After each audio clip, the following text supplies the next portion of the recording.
Welcome to our Telugu data hub channel. So, previous వీడియోలో మనం print statement కోసం అయితే డిస్కస్ చేసాం కదా! సో, ఈరోజు వీడియోలో మనం ఓన్లీ స్ట్రింగ్ కమాండ్ కోసం అయితే డిస్కస్ అయితే చేద్దాం. సో, ఫస్ట్ ఆఫ్ ఆల్ ఈ స్ట్రింగ్ అంటే ఏంటి? దీన్ని మనం సింపుల్‌గా చెప్పుకోవాలంటే ఏదైనా ఒక గ్రూప్ ఆఫ్ క్యారెక్టర్స్‌ని గాని, ఆర్ ఎల్స్ ఏదో గ్రూప్ ఆఫ్ నంబర్స్‌ని గాని మనం సింగిల్ కొటేషన్ ఆర్ డబుల్ కొటేషన్స్‌లో డిఫైన్ చేస్తే దానినే మనం స్ట్రింగ్ అని చెప్పేసి అంటామనమాట. So, okay. సో, ఇక్కడ చూడండి ఈ ఎగ్జాంపుల్‌లో ఈ ఫిగర్‌లో చూసుకున్నట్టయితే మనకి హెచ్‌ఈ-ఎల్-ఎల్-ఓ అని చెప్పేసి ఒక సీక్వెన్స్‌లో ఒక ఆహ్, టెక్స్ట్ అయితే ఉందనమాట. సో, ఈ టెక్స్ట్‌ని మనం డబుల్ కొటేషన్స్‌లో డిఫైన్ చేసాం. అంటే దాని అర్థం ఏంటంటే ఇది ఒక స్ట్రింగ్ అని చెప్పేసి దీనికి డిఫైన్ అవుతుందనమాట. ఓకే. సో, ఇప్పుడు ఈ స్ట్రింగ్స్‌లో మనకి వేరియస్‌గా రాసుకోవచ్చనమాట ఈ స్ట్రింగ్స్‌ని. ఫర్ ఎగ్జాంపుల్ ఈ ఎగ్జాంపుల్‌ని చూసుకున్నట్టయితే హలో వరల్డ్ 1, 2, 3 అని చెప్పేసి ఒక స్పెషల్ క్యారెక్టర్స్ మేక నేను ఇక్కడ డిఫైన్ చేశాను. ఓకే.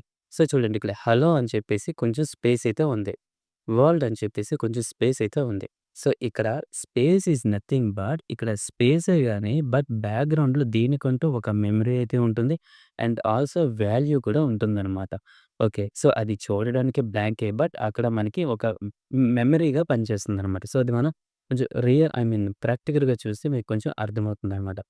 ఓకే. అలానే మనం స్ట్రింగ్స్‌లో న్యూమరికల్ డేటాని ఇన్‌పుట్ చేయొచ్చు. అండ్ ఆల్సో సెర్టైన్ స్పెషల్ క్యారెక్టర్స్‌ని కూడా మన స్ట్రింగ్స్‌లో డిఫైన్ చేయొచ్చనమాట. ఓకే. సో, ఇప్పుడు మనం ప్రాక్టికల్‌గా చెక్ చేద్దాం. Okay. So, for example print 1, 2, 3 -23. So, ఇప్పుడు నేను దీన్ని ప్రింట్ చేస్తే మనకి ఏ అవుట్‌పుట్ వస్తుందో చూద్దాం. సో, చూడండి నాకైతే 123 - 23 which is equals to 100. So, 100 అనే అవుట్‌పుట్ అయితే వచ్చింది. సో, ఇప్పుడు దీన్ని నేను కొటేషన్స్‌లో అయితే డిఫైన్ చేస్తాను. సో, ఇప్పుడు వన్స్ కొటేషన్స్ డిఫైన్ చేస్తే మనకి ఏ అవుట్‌పుట్ వస్తుందో చూద్దాం. ఓకే. సో, చూడండి మనకి 123 - 23 అంటే ఇక్కడ ఏమవుతుందంటే మనం ఎప్పుడైతే కొటేషన్స్‌ని డిఫైన్ చేస్తామో అప్పుడు ఆ కొటేషన్స్ లోపలున్న వాల్యూ అనేది మనకి టెక్స్ట్ ఫైల్‌గా అనుకుంటుందనమాట. సో, టెక్స్ట్ ఫైల్‌గా కన్సిడర్ చేసి మనకి అవుట్‌పుట్ ఇవ్వడం అయితే జరుగుతుంది. ఓకే. సో, ఫర్ ఎగ్జాంపుల్ ఇప్పుడు నేను అడిషనల్‌గా ఏదైనా ఆపరేటర్‌ని చేంజ్ చేద్దాం. మైనస్ బదులు ప్లస్ పెడదాం. ప్లస్ పెట్టినా సరే మనకైతే అవుట్‌పుట్‌లో ఎటువంటి చేంజ్ అనేది ఉండదనమాట. సో, అగైన్ 123 + 23 అయితే వచ్చింది. సో, అదండి. ఏదైనా మనకి కొటేషన్స్‌లో మధ్యలో ఉంటే అది మనకి ఓన్లీ విచ్ ఈ నంబర్స్ ఉన్నా సరే టెక్స్ట్ ఫైల్‌గా కన్సిడర్ అయితే చేస్తుందనమాట. ఓకే. సో, ఇప్పుడు నేను ఇంకొక ఎగ్జాంపుల్ అయితే తీసుకుంటున్నా. Print quotations Telugu data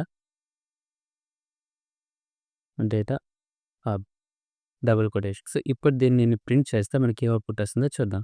so, Telugu data hub అనైతే మనకి ప్రింట్ అయింది. అలానే మనం ఇక్కడ న్యూమరికల్ డేటాను ఇన్‌పుట్ చేయాలని చూద్దాం. 123. సో, చూడండి తెలుగు డేటా హబ్ 123 అని చెప్పేసి అయితే మనకి అవుట్‌పుట్ ఇవ్వడం జరిగింది. అలానే ఇప్పుడు మనకి ప్లస్ ఆపరేటర్‌ని అయితే యూజ్ చేద్దాం. Plus please subscribe. Please subscribe. Okay. So, double quotations close. Okay. So, run. ఇప్పుడు మనకి చూడండి Telugu data hub please subscribe అనైతే వచ్చిందనమాట. సో, ఇక్కడేంటి హబ్, ప్లీజ్ 2 మిక్స్ అయితే మనకి సింగిల్ వర్డ్‌గా అయితే వచ్చింది మనకి. ఇప్పుడు మన రిక్వైర్మెంట్ ఏంటంటే ఈ రెండిటికి మధ్యన గ్యాప్ అనేది కావాలి నాకు. సో, ఇప్పుడు మనకి గ్యాప్ కావాలంటే మనం ఎలా చేయొచ్చంటే ఇక్కడ హబ్ ఉంది కదా! ఈ హబ్ లాస్ట్‌లో ఒక స్పేస్‌నైతే ఇవ్వొచ్చనమాట. సో, ఇప్పుడు ఈ స్పేస్ ఇవ్వడం వలన ఏంటవుతుందంటే ఇక్కడ స్పేస్ గూడా సర్టెన్ వాల్యూగా కన్సిడర్ అయ్యి మనకి ఇక్కడ స్పేస్ రావడం అయితే జరుగుతుంది. ఓకే. So, run. సో, చూడండి Telugu data hub please subscribe అనైతే వచ్చిందనమాట. సో, స్పేసు ఇక్కడే కాదు, మన ప్లీజ్‌కి ముందు గూడా మన స్పేస్ అయితే పెట్టుకోవచ్చనమాట. ఓకే. సో, చూడండి Telugu data hub please subscribe. So, అలానే మనం దీన్ని ఇంకో విధంగా కూడా రాసుకోవచ్చు.